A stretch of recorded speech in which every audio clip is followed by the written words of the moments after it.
Nicole Huntsman here from moderncosmic.com. We have got our sun sign compatibility here on this video. If you know what sun sign means, fast forward to the timestamp you see or the description of the video. So in Western astrology, we take the year, the 12 calendar months, okay, and we divide them up according to the Earth's relationship to the sun. And this makes sense if you think back in the day when we were farmers. The movement of the sun, it's actually our movement, the tilt of our Earth relative to the sun and how it affects the seasons was very important. Springtime, time to plant, summertime to take care of and tend the fields, and of course fall time to harvest, and then winter was time to preserve the things that you had stored and make them last till spring again. Now, in astrology, we look at these 4 important dates that are repeatable, they happen every year, and they are the spring equinox, the summer solstice, the fall equinox, and the winter solstice, okay? We have our zodiac signs all set up according to these solar events. In the springtime, when we have our spring equinox, March 21st, this is that time of year when the equator of the Earth is facing the sun, directly, and the Earth is level, so to speak. So, we are on an axis and the Earth tilts. At this point in the year, we're level. That's why you can spin an egg and it will spin. Now, that's the beginning of the zodiac year, and really should be the beginning of our year. It would make sense to have the time when we go from winter, where we have more darkness than light, to the time when it's equal. We have an equal amount of daylight and equal amount of darkness, and then we move into the time of the year, the spring, when we have more light and less darkness each day, okay, until we hit the summer solstice, where we have the most light, more light, and less of the darkness. So with the zodiac, your sun sign falls during a month between those 4 events. So your sun sign is going to fall into one of these segments, okay? We've got the 12 months divided up into 4, 1, 2, 3, 4, according to those solar events. And then in each of those sections, we have 3 zodiac signs, okay? Your sun sign is important in that it shows your general life force. If you think of the sun is the star in our solar system. It is the mass, the giant mass, relative to us anyway, that is holding our solar system together. Without the sun, without our star, we wouldn't be here, and if something happened to our sun, we would all die, we would perish. We eat food that's made from the energy of the sun. We are literally made of sun, which is pretty cool. Someone's sun sign shows you the basic premise upon which their personality is built. It's like a canvas that we're going to paint upon. It doesn't have any paint on it yet, it's just the canvas. Is it wood? Is it metal? Is it canvas? Is it a panel? Is it round? Is it square? How big is it? How little is it? The zodiac sign will sort of illuminate, and it will explain and make granular sort of this very basic part of what we have to work with, okay, with the personality. So it's the first step in building, when you're looking at an astrology birth chart, it's the first thing you look at because you're going to build upon it, all right? And then all the brushstrokes come with the moon and all the angular houses and the planets and the aspects between the planets. That's when it becomes a beautiful picture. But until then, it's just you're one of the 12 zodiac signs. This is very general. Sun signs are general. It's a general vibe. You've got someone who's kind of more of a feeler, someone who's more of a thinker. But there are all different types of feelers and there are all different types of thinkers, okay? We get that granularity by looking at the entire birth chart and by putting the 2 people together, okay? You can have a feeler and a thinker get together and be really happy if they've got other things in their birth chart that make nice compatibility interaspects. If for some reason your sun signs don't get along well, let's say we've got someone who is, let's say we've got a Capricorn and an Aquarius, very different energies. Capricorn's conservative, Aquarius is an iconoclast and does their own thing.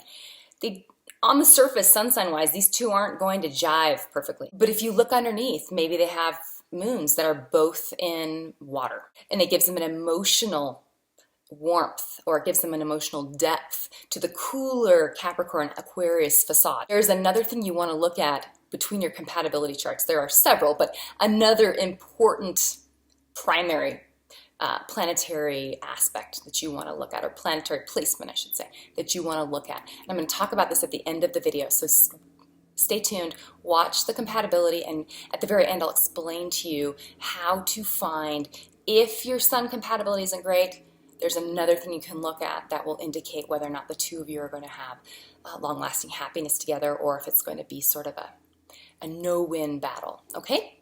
All right, let's get on to our sun signs, and please leave me comments if you have questions, and this is going to be a lot of fun. Aries. Aries are our people born March 21st to April 19th.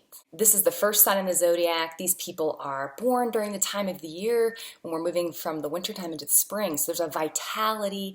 There is an outgoing movement of energy, just like a plant would be blooming, a tulip would pop up through the soil. That's sort of the same thing that I see with an Aries.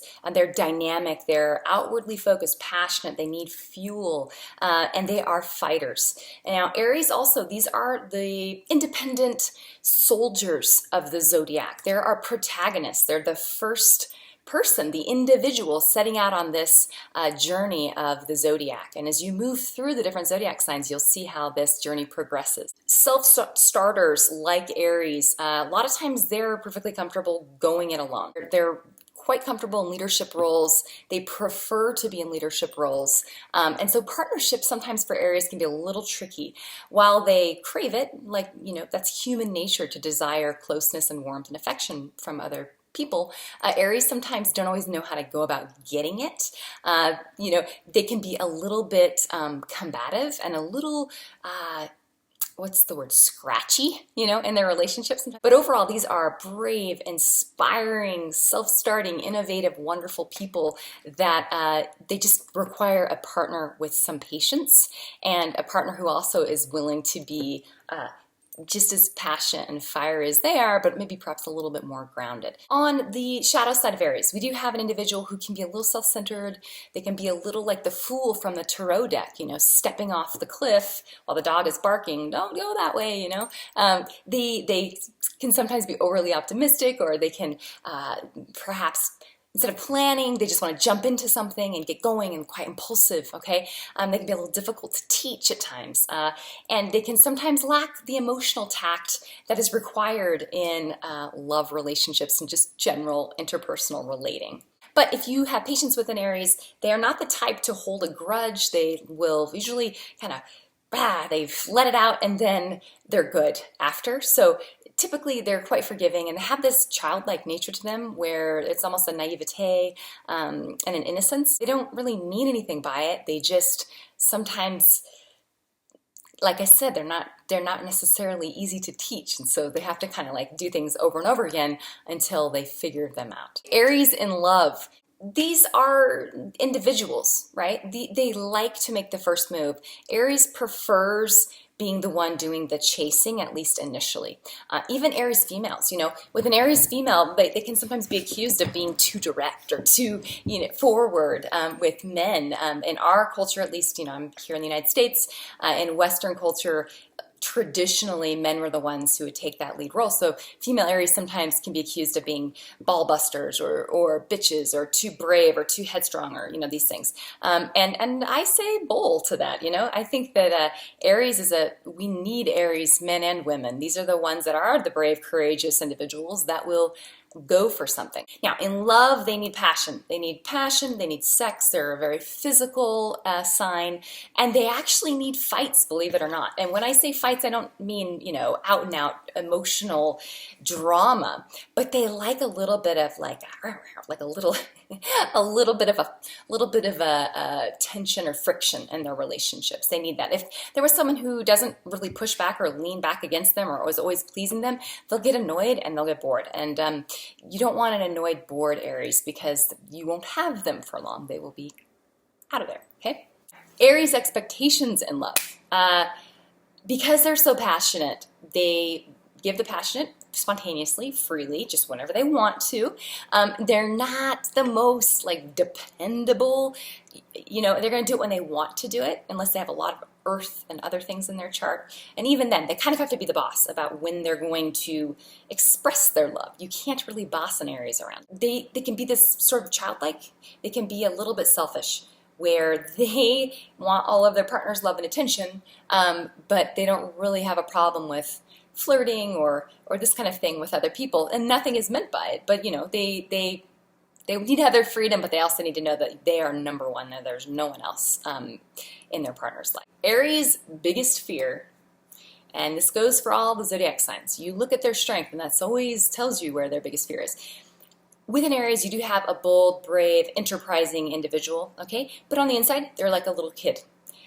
The reason they're bold and brave is because it just doesn't occur to them that there's going to be an issue with them just striking it out and doing their thing and saying what they think. And, you know, they haven't, it's almost like their soul hasn't had enough experience, it hasn't been battered around enough to have sort of learned this lesson. So their biggest fear is actually they're quite vulnerable on the inside. This is like a little kid on the inside, and really what they really want is love, affection, warmth, and belonging. And I suppose it's what most of us want, but because Aries puts on this whole facade of being brave and independent, not needing anyone, you sort of just assume they really are not needing anyone, but that's actually quite incorrect. So anyone who can recognize the innocence in an Aries and can give them their space to be themselves, but also that needs them. The person that is emotionally brave enough to say to an Aries, I need your bravery and courage to keep me safe, to protect me.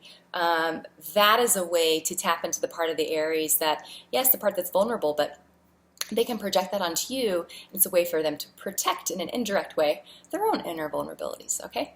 So it's a little trick. Aquarius sun signs are born between January 20th and February 18th.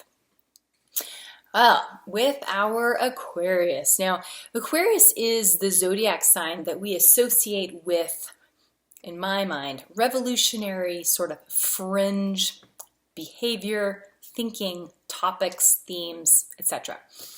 Aquarius is eccentric. It's a little different. This is our water bearer. And the water bearer, to me, I never really think of the symbolism of the water bearer other than the fact that it's like the star card in the tarot, which happens to do with sort of hope and for the future. Now, Aquarius is a sign that rules friendship and brotherly love and our associations that we have with our broader community. It's humanitarian efforts. It's these efforts to move us from a place as a species, as a race, that's more selfish into this place that's about offering everyone the freedoms to express as they would like to express, okay? Unity, equality, these sorts of things. So Aquarius also rules science. It rules the new age, including astrology, anything cosmic, anything that has to do with sort of these mysteries of the universe. I think of these mysteries as quite different from maybe Scorpio or 8th house or watery mysteries that have to do with the inner psyche, but this is more sort of the cosmic mysteries and what our place is and what our role is. So with an Aquarius, you have an individual who, as a personality type, you tend to see as someone sort of eccentric. They'll have a freak flag. They usually are a little bit different or odd, and they won't mind being called weird or eccentric. Like, they'll appreciate that you see that they're unique.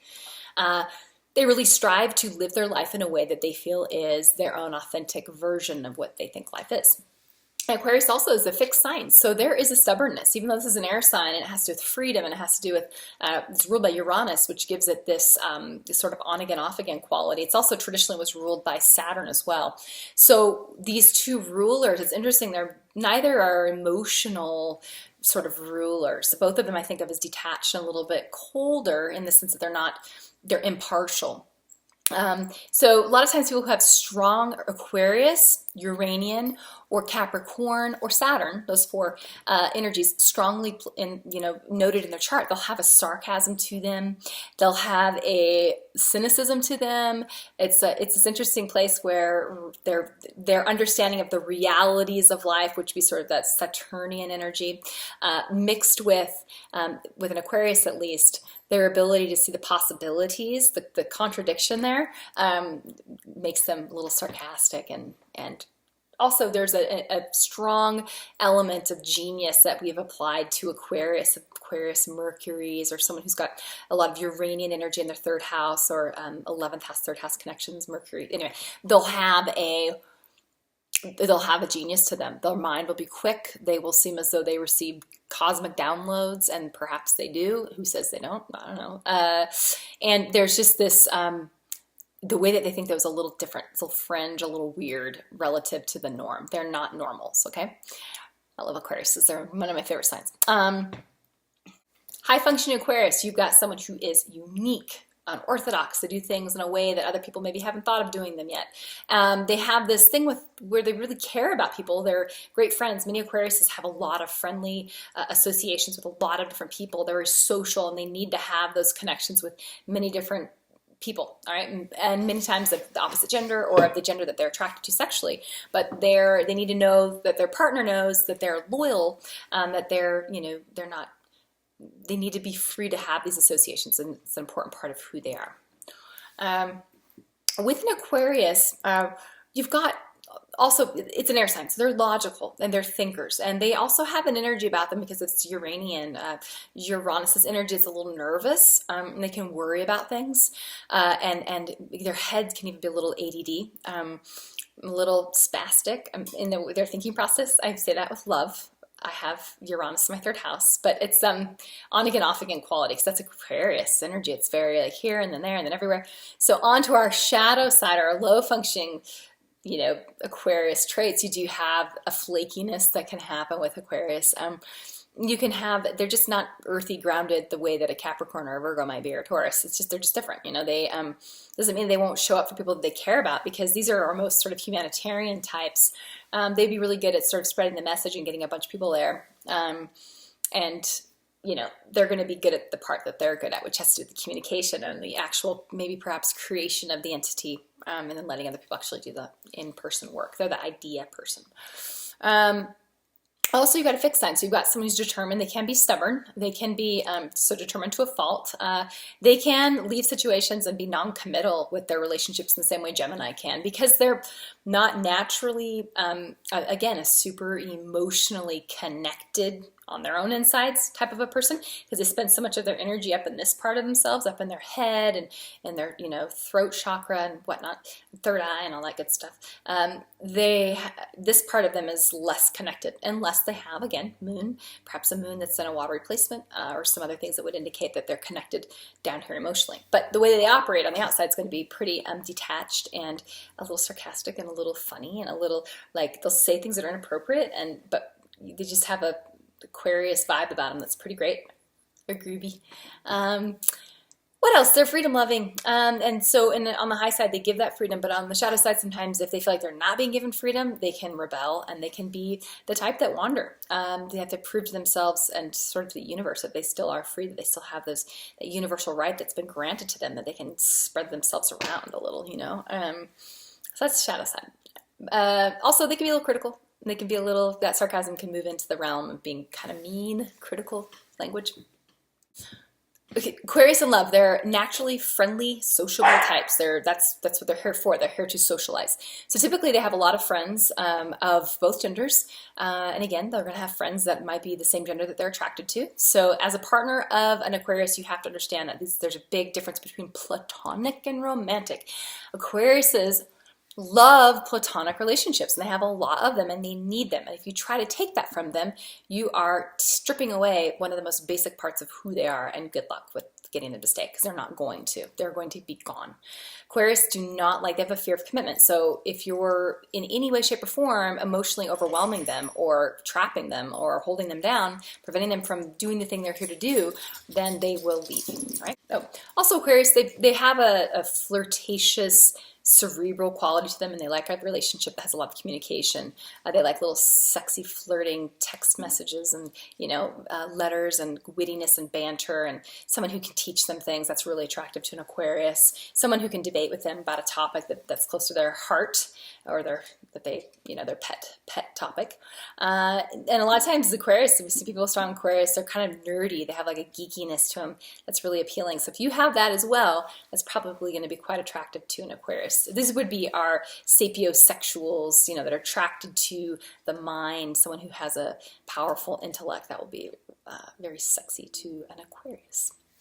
Aquarius expectations in love, I kind of mentioned this already, but it is loyalty from the partner from an intellectual place. So they would expect your understanding of who they are and what they're here to do, which is to make many social contacts, to test the edges and the limits of social norm. That's why we consider them our iconoclasts, and they're our rebels, and they're our, eccentrics and the freak flag flyers. Okay, they need to be able to do all these things because that's who they are. So they will be loyal to a partner who understands that about them. They would expect in return, they will give you complete freedom, and they expect that in return. It's just not a non-negotiable issue for a true Aquarius. If they can't do a partner that's clingy, that emotionally needs to be validated by them, that partner will be sorely disappointed. The Aquarius just kind of, even if they know how to emotionally validate you or to be really sensitive to your emotional needs, the logical part of them will kind of step in and just be like, yeah, but you shouldn't really be so emotional about that, or that doesn't make sense to me, why you're making such a big deal out of this, or they'll even just have this attitude too, like, why do you care what someone thinks about you? You know, you shouldn't be upset about that, just who cares? They just don't, they themselves don't go to these really deep dark places typically, so they don't really understand why you need to and why you need to pull them in there. It doesn't make sense to them. Again, unless you've got someone who's got a watery moon, or a moon that's in a water house, then, you know, that's going to make this person more sensitive. But Aquarius can be a little insensitive. They do well with other thinkers and other air signs and fire signs. Aquarius's biggest fear would be if they're here to express their freedom of expression, the fear would be having that taken from them, feeling like they had to play a role, pretend to be somebody that they're not, keep it in the closet, etc. You know, that would be very uncomfortable for an Aquarius, and any partnership that required that would not last long with an Aquarius. They have an on-again, off-again quality to them, where they are flaky too. They can be. And it depends on where it falls. It can affect their flakiness towards deciding on a career, or it can affect the way in partnership that if it's in their fifth house, maybe they have like multiple partners, and you know, it just depends on how. But there is an on-again, off-again quality. There's a lack of commitment in some part of their life. You know, where that sun falls, there can be a lack of commitment in that area. So it's something that they know this about themselves, and they don't appreciate it about themselves always either. And they really will not appreciate being told that they're behaving in this way, because they already know. You better believe they already know. So their fear is, you know, accept them for who they are. Their fear is when they're not being accepted for who they are. Aries and Aquarius, we've got the friends and lovers with this combination. What will initially attract or repel these two from one another would be, the attraction is you've got fire and air, so they feed each other. It's a mutual kind of admiration club between these two. Aries is really fun and inventive and trying new things, and Aquarius is also quite innovative and fringe and on the edge of trying these new quirky weird things. So they have this natural back and forth simpatico thing with their energy, where there's a freshness and a vitality there. And also a lot of jokes. I feel like there's like a really good sense of humor and some back and forth banter and wittiness between these two.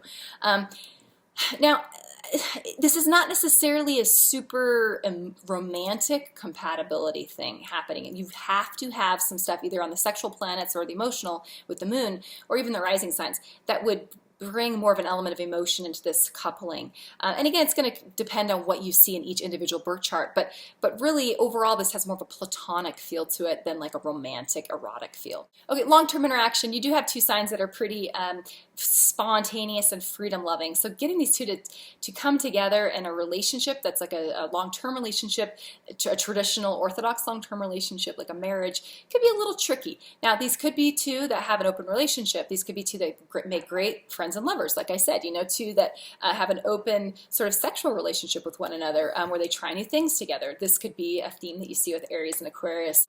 But this is also a relationship that might start just as quickly as it ends, or could have a highly on-again, off-again quality to it, which both partners would probably be okay with, assuming the rest of the charts are supportive of that. Specific areas of conflict and harmony. So conflict is going to be lack of heat for the Aries, lack of passion and fight, you know. Aquarius is not really going to put up, Aquarius will just kind of laugh at the Aries, I think, more than fight with them. Aquarius has a very kind of more of a sarcastic, dry sense of humor, or a sense of way of responding to things, or like a quirky, wasn't what the Aries expected, and so will kind of deflect the Aries fiery dart. Yeah, and for the Aquarius just might just have this sort of friendly vibe for the Aries, or the Aries could feel actually really hot and nice to the Aquarius. It's a little different than how Aquarius operates, but there's just something missing between these two. There's something, and it could just be that there's both of these people need a partner that has a little bit of an emotive, watery element to them to bring that out in themselves. Harmony between the two will definitely be their understanding of freedom, giving each other freedom, allowing each other room to have other friendships. Aries is going to be a little more jealous than the Aquarius. Aries types tend to want their partner to themselves and will poke and make little comments. But see, Aries is also quite proud, so they're not going to overtly be jealous. It's just kind of more like they might do things to get revenge on the Aquarius without the Aquarius even initially meaning any harm by their social interactions. So that could be an issue of conflict. Back to the conflicts. How others will see the partnership, they'll see the two as friends and lovers, a relationship where a friendship has bloomed and blossomed into either an open friends with benefit relationship or a romantic relationship that's very light and fun and perhaps not long-term.